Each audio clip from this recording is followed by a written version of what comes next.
Muy buenos días, mi nombre es Jorge Molina, su abogado de inmigración. El día de hoy tengo el placer de hablarles sobre la posible reforma migratoria del año 2021, mejor conocida como la Ley de Ciudadanía del 2021, el USCA. Es un placer hablar con ustedes.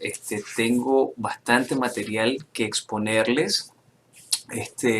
Entonces les voy a compartir pantalla para que empecemos una sola vez eh, con la presentación.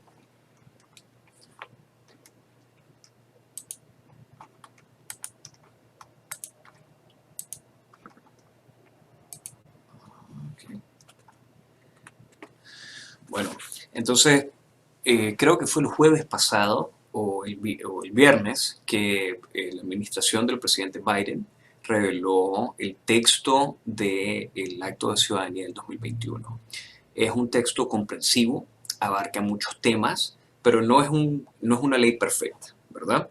Y antes de entrar en detalles, creo que es importante, como lo hacemos en todos los seminarios, explicar que la información que les estamos dando el día de hoy está basada en la información que tenemos hasta este momento y que es muy probable en este contexto que los detalles finales de la ley que vaya a pasar sea un poco distinto de lo que estamos presentando el día de hoy.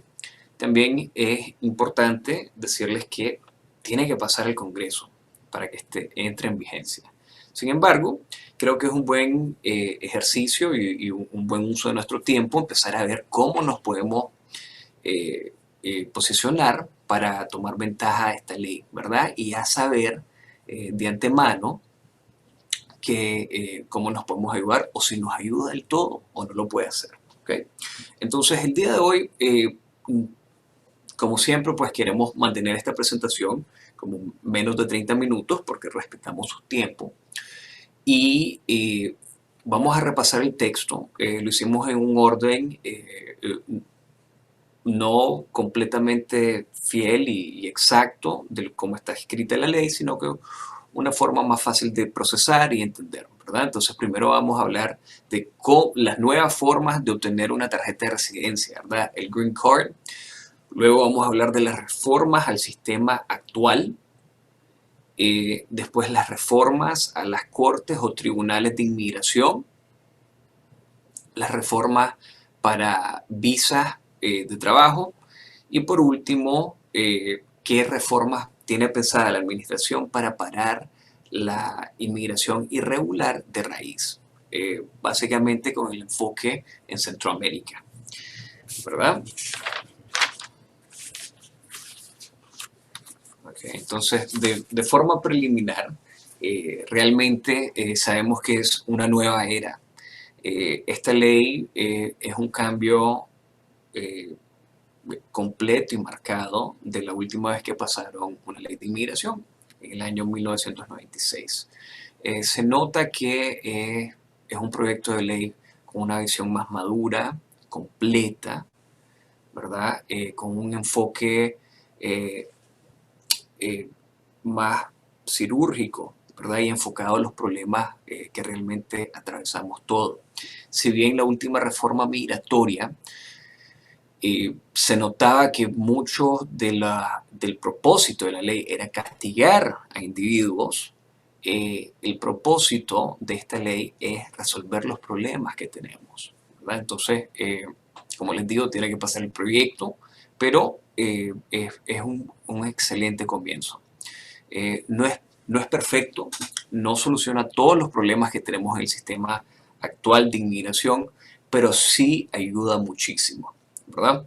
Eh, pero bueno, para darles un ejemplo del cambio, ¿verdad? Y el cambio de tono y que es una nueva era, por ejemplo, la palabra extranjero en inglés alien, ¿verdad? Que ha sido usado básicamente desde la fundación de Estados Unidos, ahora se cambia al término no ciudadano. ¿Por qué? Porque ahora el término alien ha tomado un significativo más peyorativo, más negativo, y lo bueno es que vemos ese reconocimiento de la administración, del Congreso, y tenemos ese cambio. Entonces, eso de forma preliminar. es uno de los ejemplos de cómo cambia este proyecto de ley. Bueno, entonces vamos a hablar de cómo podemos obtener las tarjetas de residencia, ¿verdad? Entonces la ley crea un estatus nuevo, ¿verdad? De los que se conocen como futuros inmigrantes. Muchos de ustedes saben que podemos hablar y yo les explico que en mi opinión son residentes en espera. Básicamente eso es lo que tenemos, ¿verdad? Un futuro inmigrante, en inglés prospective immigrant. Lo importante, ¿verdad?, de saber es que este estatus dura 6 años. Es un estatus migratorio, el cual eh, se puede extender por 6 años después de ser emitido una vez. Se le permite trabajar a las personas que se beneficien. También se les permite salir de Estados Unidos y viajar, siempre y cuando no salgan del país por más de 180 días. Y muy especialmente se les permite unirse a las Fuerzas Armadas de Estados Unidos, ¿verdad? ¿Qué es lo que no hace este estatus migratorio? No es una residencia permanente, ¿verdad? Todavía se tiene que aplicar para una residencia permanente después de recibir eh, ese estatus. Y se prohíben los beneficios públicos, ¿verdad? La gran mayoría ya saben que de inmigrantes no califican para beneficios públicos y seguimos con ese tema, ¿verdad?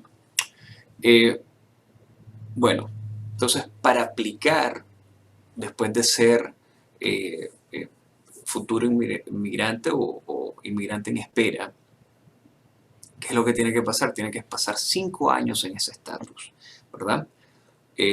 Y seguir siendo elegible bajo las nuevas categorías para ajuste de estatus. Ya vamos a hablar de esas categorías, ¿verdad? Básicamente son 3. Son para los dreamers o soñadores, ¿verdad? Los muchachos que podrían calificar para DACA o que ya lo hacen. Gente con TPS o acción diferida o trabajadores agrícolas. Respecto a los trabajadores agrícolas, tengo un par de consejos que darles y que son muy interesantes.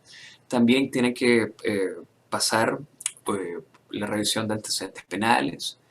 No pueden haber estado ausentes de Estados Unidos por más de 180 días y ciertas limitantes aplican, ¿verdad? Las leyes de inadmisibilidad aplican, un poco más limitadas, pero siguen aplicando, ¿verdad? Entonces, bueno, entonces eso es lo que necesitan ser para poder ser, para ajustar estatus, ¿verdad? Pero ¿quién califica como futuro inmigrante? ¿Cuáles son las categorías en sí? O sea, ya sabemos que el estatus es válido por 6 años. Bueno, importante, también las aplicaciones son para toda una familia. Ya no tiene que ser cada individuo. O sea, si alguien en el hogar, o sea, el papá o mamá califican, pueden calificar al esposo o esposa y a los hijos, ¿verdad? Entonces, eso es un gran ahorro también. Entonces, una aplicación por familia. Pero bueno, ¿quién califica? Entonces, como les digo, son 3 grupos. Entonces, vamos a hablar del primer grupo, que son los Dreamers, ¿verdad? Entonces, el Dream Act, ¿qué es lo que hace? Entonces, eh, para calificar como inmigrante futuro, eh, bajo el Dream Act tuvieron que haber entrado a Estados Unidos siendo menores de 18 años, ¿verdad? Esto es un cambio del DACA, porque DACA son 16 años, ahora tenemos 18 años. Se necesita todavía un diploma de escuela secundaria, un GED, un certificado de haber completado el curso de estudios, ¿verdad?, de la escuela secundaria. Se pide también educación superior de 2 años. ¿A qué me refiero con educación superior? Podría ser universidad, una escuela técnica, estudios de vocación, cosas de ese tipo, ¿verdad? O servicios en las fuerzas uniformadas, ¿verdad? Que son las Fuerzas Armadas y otros servicios públicos como la Guardia Costera o milicias dentro del Estado. Importante, si no son miembros de las fuerzas uniformadas, también pueden calificar demostrando 3 años de ingresos y registro en los servicios selectivos. Entonces, recordemos, cualquier varón entre los 18 años y los 26 años, independientemente del estatus migratorio, tiene la obligación de registrarse con los servicios selectivos. Entonces, para poder calificar para eso, necesitamos hacer eso. De nuevo, el proceso de aplicación es un proceso de solicitud familiar, entonces si califica el esposo o la esposa, pueden meter a los hijos y el esposo y la esposa, ¿verdad? Importante, para las personas que tienen DACA, se les da un proceso simplificado y acelerado. ¿Qué proceso es? No sabemos todavía. Tienen que publicar regulaciones una vez que la ley sea aprobada respecto a eso, pero anticipamos que va a ser un proceso más rápido y posiblemente sin esperar los 5 años de estatus de inmigrante en espera, ¿verdad? Importante, ¿verdad? Una de las limitantes para poder aplicar aquí son, están bajo la ley 245GB, ¿ok? A continuación vamos a solo hablar de la 245GB, pero les voy a explicar qué es lo que contiene, ¿verdad? Entonces, primero, las personas tienen que estar presentes en Estados Unidos al momento de aplicar. Tuvieron que haber estado continuamente en Estados Unidos a partir del 1 de enero del 2021. Y se apliquen ciertas leyes de inadmisibilidad. Las leyes de inadmisibilidad básicamente dicen que si cometemos algunos delitos o actos, no se les puede permitir ingreso a Estados Unidos. En este contexto, las que apliquen son ciertas actividades delictivas, si hay algún problema de seguridad nacional, por ejemplo, actos de terrorismo, cosas de ese estilo, haber ayudado a entrar escondidos a inmigrantes ilegales a Estados Unidos, o sea, contrabando o trata de personas, evasores del servicio militar, ¿verdad? Las personas que se salieron de Estados Unidos o que no fueron a servir el servicio militar cuando se les exigió, personas que hayan secuestrado a niños internacionalmente o gentes que hayan sido ciudadanos americanos y hayan renunciado a la ciudadanía americana para evadir pagar impuestos. Esas personas son las que están excluidas para este proceso, pero también existen perdones disponibles para ciertas cosas. No hay perdones para actos de terrorismo ni para delitos agravados, sin embargo, ¿verdad? También tenemos una nueva barra, que son las personas que tienen 3 delitos menores o más, ¿verdad? Entonces, por ejemplo, si tienen 3 DWIs o 3 posesiones de droga, cosas de ese tipo, o violencia doméstica, peleas, cosas de ese tipo, si tienen 3 o más, no calificarían. Hay perdones disponibles, cada situación es diferente, y si tienen eso en el récord, hable con un abogado calificado, nosotros siempre estamos a la orden, pero es un problema a futuro. Entonces, esta elegibilidad es bajo la ley 245GB y aplica para las otras categorías también, ¿verdad? Los de TPS y acción diferida y para los trabajadores de campo. Pero los requisitos iniciales de 18 años, escuela, secundaria, etcétera, es específico para los Dreamers. Bueno, entonces tenemos la ley de promesa de los Estados Unidos, ¿verdad? Entonces estos son básicamente para la gente que tiene TPS o acción diferida. Entonces El Salvador, Honduras, Nicaragua, Guatemala, otros países. Acción diferida para gente de Liberia, Haití y una serie de países. Importante entender que a diferencia del DREAM Act, aquí se necesita una presencia continua en Estados Unidos desde el 1 de enero del 2017. Entonces, aquí es donde les quiero hablar de cómo podríamos ser beneficiados, ¿verdad? Entonces, por ejemplo, si una persona es venezolana y, bueno, ya anunciaron el DED para venezolanos, ¿verdad? Pero si estuvo presente desde el 1 de enero del 2017 y tiene estatus de DED, posiblemente, bajo mi interpretación de la ley, claro, hace falta las regulaciones y todo eso, si estuvo presente desde el 1 de enero del 2017 y tiene DED, calificaría bajo esta reforma, ¿verdad? Entonces, eso es un gran beneficio. ¿A dónde no ayudaría? Bueno, si entraron después de esa fecha o no tienen TPS o no tienen DED, ¿verdad? De nuevo, en este contexto es un proceso de solicitud familiar. Con solo que califique una persona, califica todo el lugar, ¿verdad? Y importante, la ley asume la definición de admisión del noveno circuito diciendo que una persona que tiene TPS en los Estados Unidos es considerado admitido en los Estados Unidos. ¿Por qué es importante esto? Porque si una persona entró de forma irregular a Estados Unidos sin visa y luego le dan el TPS y tiene hijos mayores de 21 años que los pueden pedir, ya no necesitan salir de Estados Unidos para poder ajustar estatus, lo pueden hacer aquí dentro. Entonces, esto es un gran cambio y de nuevo va a ayudar a una serie de personas. También parecido a los grupos anteriores tenemos a los trabajadores agrícolas, ¿verdad?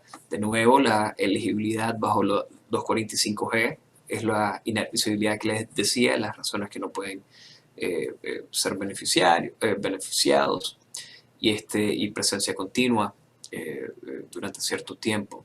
Pero el criterio de elegibilidad es que dentro de los últimos 5 años trabajaron, antes de 5 años, antes de meter la aplicación, trabajaron 2.300 horas de trabajo de campo o 400 días laborales. Hay una definición en el estatuto, pero básicamente son gente que trabajan en el campo recogiendo productos, limpiando o apoyan en ese esfuerzo. También, de nuevo, es un proceso de solicitud familiar. Importante aquí, no hay un limitante de cuándo tuvieron que haber empezado a trabajar, ¿verdad? Entonces, 400 días laborales, estamos hablando de aproximadamente unos 14 meses, ¿verdad?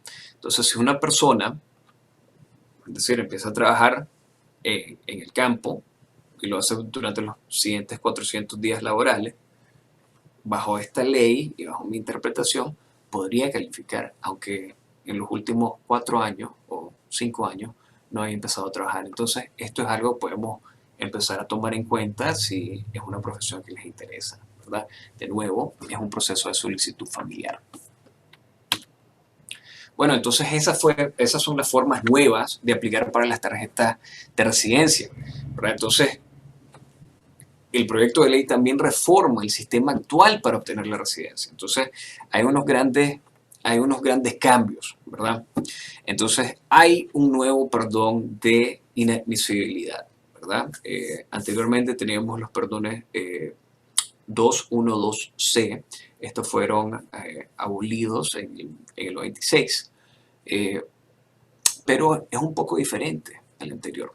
Ahora se consideran las cuestiones, ya el criterio ya no es el sufrimiento extremo, ¿verdad? Que se necesitan para los perdones actuales, sino es para fines humanitarios, asegurar la unidad familiar o en el interés público, ¿verdad? Entonces ya no tenemos que demostrar que al ser deportado o removido de Estados Unidos, un familiar sufriría de forma extrema, ¿verdad?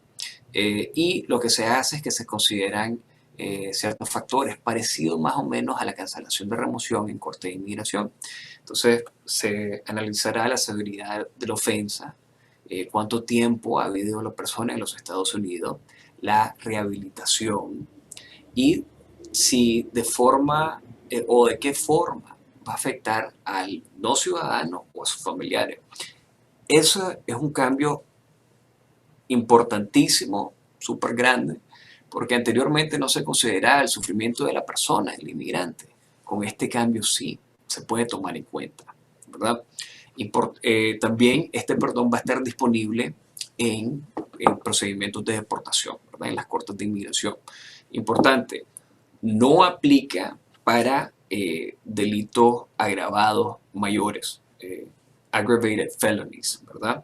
O delitos relacionados con temas de seguridad, es decir, acciones terroristas, cosas de ese tipo. Importante, van a resucitar las visas V.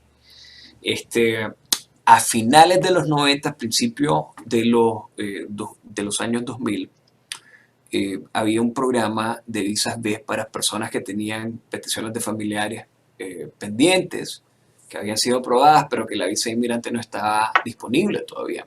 Entonces, para asegurar la unidad familiar, lo que hacían era que les permitían entrar a Estados Unidos de forma de parole, y se les otorgaba un permiso de trabajo, y en vez de esperar en su país de origen para que la visa de inmigrante esté disponible, esperaban en Estados Unidos con sus familiares. Entonces van a resucitar eso. Los requisitos son parecidos. Necesitan que la petición de familia haya sido interpuesta y que esté pendiente por más de 3 años, ¿verdad? De nuevo, se les permite trabajar y no son elegibles para beneficios públicos. Para la naturalización, importante, bajan la cantidad de tiempo que tiene que ser una persona residente de 5 a 3 años, y siempre y cuando hayan vivido continuamente en los Estados Unidos y sean elegibles para trabajar. Ok, ahora les voy a hablar de algo técnico, pero son cambios sumamente importantes, ¿verdad? En el contexto de la ley de inmigración, durante básicamente los últimos 25 años, han dicho que aunque una persona le den probatoria, acción diferida, cancelen una sentencia, anulen una sentencia, revoquen una sentencia, aplicada como una convicción para propósitos de inmigración. Entonces, por ejemplo, si a alguien le hubieran dado una probatoria sin una sentencia, ¿verdad?, en cárcel, contaba como una convicción. Ahora ya no. Se aclara que las únicas sentencias que aplican como convicción en el contexto de inmigración son aquellas que llevan una sentencia impuesta por un juez. Entonces, lo cual es una gran ayuda. Una gran ayuda porque todas las leyes de inadmisibilidad todavía aplican, ¿verdad? Entonces, con esta nueva definición, podemos ayudar a una serie de personas que tienen trabas penales por errores que pudieron haber cometido hace muchísimos años, ¿verdad? Y tenemos ahora disponible esto. Entonces, se reforma las definiciones de convicción. Es una gran ayuda. También otra cuestión importante que dejó de aplicarse o hacerse rutinariamente aproximadamente en 1991, es que ahora las autoridades de inmigración tienen que acatar o seguir la orden de un tribunal que recomiende no deportar o remover a una persona, ¿verdad? Hoy por hoy ya no miramos mucho esas recomendaciones porque pues no tienen ningún efecto, pero si pasa esta ley, tuviera un gran efecto de nuevo, ¿verdad? Entonces podríamos ver un incremento de ese tipo de casos. Otra gran ayuda es que ahora los esposas o esposos e hijos menores de 21 años de residentes permanentes van a ser considerados parientes inmediatos. ¿Qué significa eso? Que ya no entran en la categoría de familiares que tienen que esperar para que una visa de inmigrante esté disponible. Es decir, van a tener una visa inmediatamente disponible para entrar a los Estados Unidos, ¿verdad? Entonces, eso es una gran ayuda. Otra gran ayuda es el rehusar las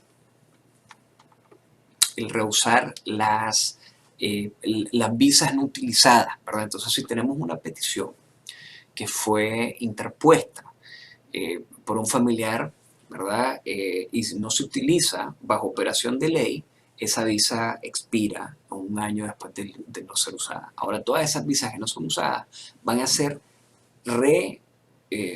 recuperadas y dadas a otras personas que siguen esperando, entonces lo cual va a agilizar los procesos.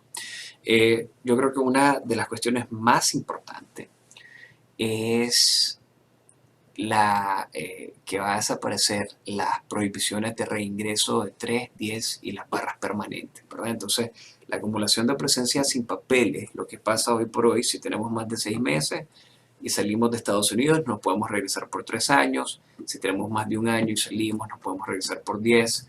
Si tuvimos más de un año, salimos y tratamos de entrar de forma irregular o entramos de forma irregular, tienen prohibido entrar por 10 años y no hay perdón disponible. Tienen que pasar los 10 años. Esas prohibiciones, esas trabas se acabarían con, con este proyecto de ley, lo cual, de nuevo, es una gran ayuda. Entonces, en un caso concreto, entonces digamos que hayamos entrado a Estados Unidos de forma irregular, pero estemos casados con una ciudadana americana. La ciudadana americana puede pedir los papeles, la persona podría ir a su cita, a su país de origen, y no tuviéramos que pedir un perdón para poder regresar. Eso es una gran ayuda. O sea, la gran mayoría de personas que conocen, que hacen el proceso consular, necesitan un perdón que se demora como mínimo 6 meses en ser otorgado. Entonces, esto va a ser una gran ayuda. Otra cuestión importantísima que van a hacer, ahora hay un perdón disponible para las personas que han dicho ser falsamente ciudadanos americanos. Esa también es otra traba inmensa. Aunque hayan entrado legalmente a Estados Unidos, estén casados con ciudadanos americanos, si dijeron en su trabajo que eran ciudadanos americanos para poder trabajar, no podían ajustar estatus, no podían arreglar su estatus migratorio. Y básicamente era la pena de muerte. Bueno, eso se acaba y también hay una excepción para menores de 21 años que dicen ser ciudadanos americanos. No se va a considerar una barra permanente de inadmisibilidad. Continuamos. En el contexto de las cortes de inmigración, y esto es a lo que me refería, que no es perfecto, no cubre todo, no soluciona todos los problemas que tenemos, pero es un buen inicio. Eh, eh, Uno de los anuncios más grandes es que quieren incrementar las alternativas a la detención, ¿verdad? Entonces, eh, posiblemente andar monitores en los pies o en las manos o reportes, ¿verdad? O chequeos en casa. Esa es la idea, eso es lo que se quiere hacer con este proyecto de ley.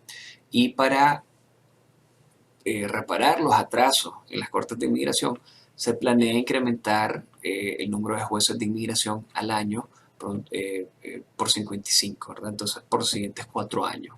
Entonces, 55 en el 2001, 55 en 2022, etcétera, etcétera. También es necesario incrementar el personal en las cortes de inmigración, ¿verdad? Porque eso es una de las razones que tenemos tantos atrasos.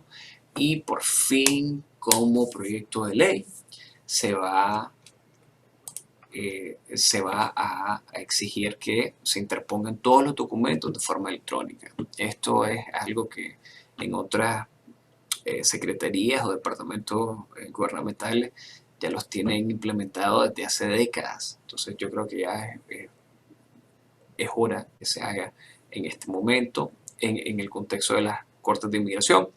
Y también los programas de orientación jurídica. Estos fueron programas que ya se venían trabajando desde la administración del presidente Obama. La administración anterior los detuvo, pero realmente es algo que agiliza el proceso, ayuda a todo el mundo, a los fiscales, a los jueces y obviamente pues, a los inmigrantes, porque hacemos que todos estemos en la misma página en los procedimientos.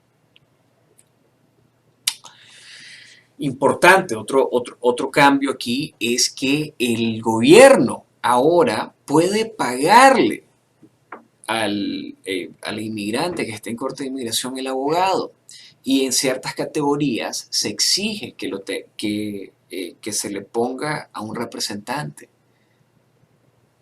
al inmigrante. Entonces, ¿quiénes son? Entonces, por ejemplo, a los niños, obligatorio.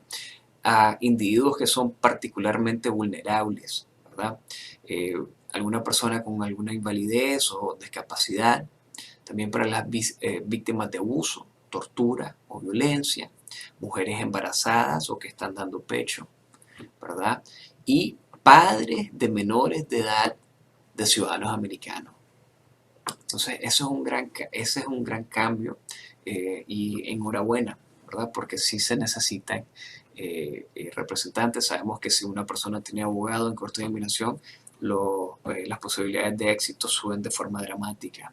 Entonces estos son unos cambios importantes. Estamos quedando cortos de tiempo. Quiero repasar algunas cosas. Pero importante mencionar que las visas U aumentarán de 10.000 a 30.000 al año, y los permisos de trabajo para gente que está solicitando asilo deberán ser emitidos en menos de 180 días.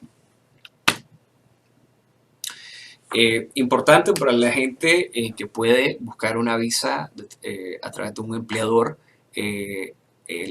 Las personas con doctorados de universidades de Estados Unidos no están sujetas a las limitaciones de visas de inmigrantes. Entonces, es decir, que si alguien tiene un doctorado y tiene un empleador que lo quiera pedir, es básicamente solo esperar el proceso de ajuste de estatus porque tiene una visa inmigrante inmediatamente disponible. También se extiende protección para hijos de gente con visas de comprometido o con visas H1B, que son visas de trabajo, para que pueda permanecer en los Estados Unidos hasta que pueda hacer un ajuste de estatus.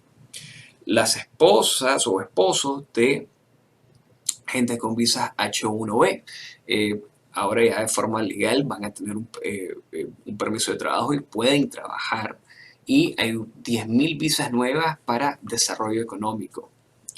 Y importantísimo, ya las visas de trabajo no van a ser limitadas por los países. Entonces, por ejemplo, una persona de India, si tiene una petición de trabajo, ¿verdad? No se va a limitar solo porque son de India o de China, ¿verdad? Sino dependiendo del número de visas disponibles al año, ¿verdad? Entonces, esto es un gran cambio. Había mucha polémica respecto a esas limitaciones y han sido eliminadas. Bueno, importante, y nos estamos quedando sin tiempo, pero quiero repasar esto. Esta ley prohíbe los bans o las prohibiciones de entrar a los Estados Unidos al estilo de la última administración. Ya no se puede hacer de la noche a la mañana, se tienen que tomar en cuenta otras consideraciones. Entonces, por lo menos esa larga pesadilla se va a acabar. Introducen el estándar del mejor interés de un niño, que es algo que estamos viendo o que se ve en las cortes de familia, por ejemplo. Entonces, la separación de niños y padres y eso, bajo esta ley, pues no debería volver a pasar. Se resucita el programa CAM. Este era un programa que trataba de reunificar a niños menores de 21 años con familiares, o sea, sus papás, que tuvieran algún estatus en Estados Unidos. Entonces, TPS, acción diferida, cosas de ese tipo, ¿verdad? Para que puedan estar juntos en Estados Unidos. Y se introduce un nuevo programa para reunificar a la familia, pero solo aplican para personas de Honduras, El Salvador y Guatemala, el Triángulo Norte. Pero entonces, ¿a quién podría beneficiar ese programa? Pues a hijos mayores de 21 años que los padres metieron peticiones pero no tienen una visa de inmigrante inmediatamente disponible, o hermanos de ciudadanos americanos que habían metido peticiones familiares por ello, ¿verdad?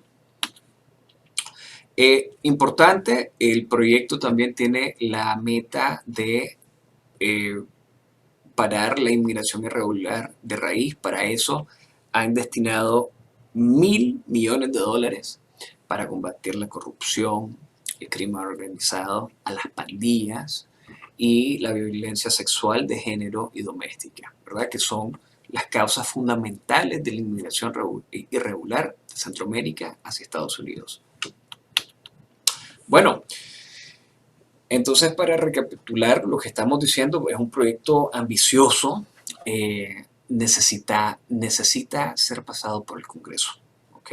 Entonces, estemos atentos a las acciones del Congreso. Posiblemente pasen ciertas partes o si pasa algunas cuantas podrían ser con enmiendas o un poco distintas, entonces tenemos que seguir poniendo atención.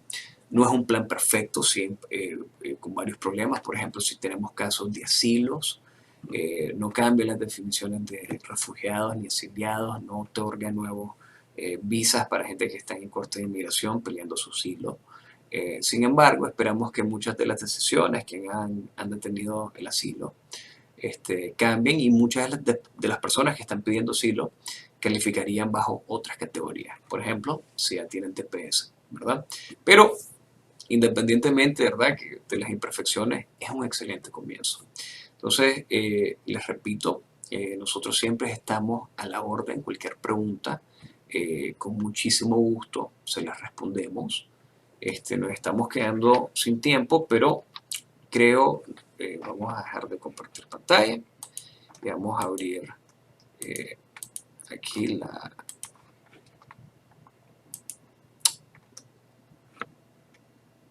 la plática para un par de preguntas.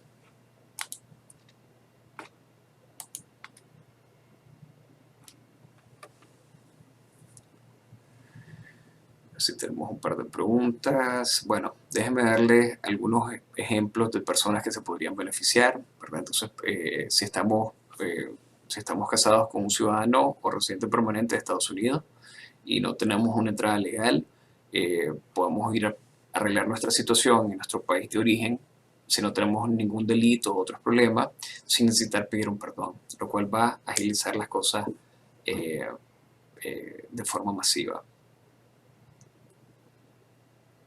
Bueno, tenemos programado otro seminario en unos minutos.